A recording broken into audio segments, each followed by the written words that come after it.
It was just this carnival of crime that was going on up in Osage County.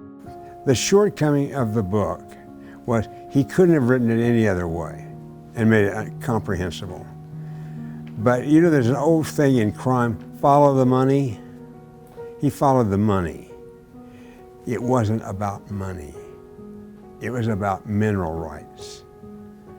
You have to follow the mineral rights, follow the theft of land that is going on. It's not the cash.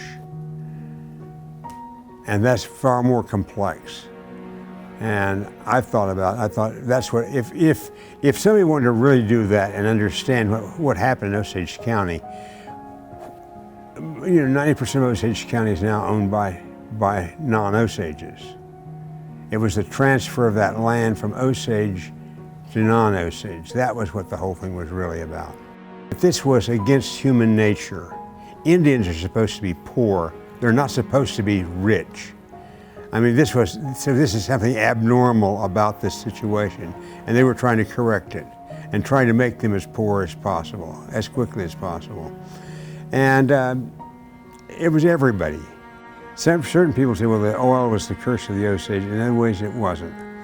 Because why are the Osage so cohesive and why is our culture so strong today? It's because of what happened. I found it a fascinating thing. He never could come up with an adequate number of people who were probably murdered. The problem is there were so many mysterious deaths.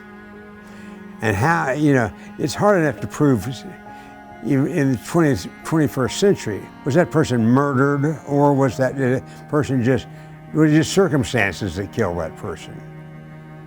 And so we'll never know how many Osages were actually murdered.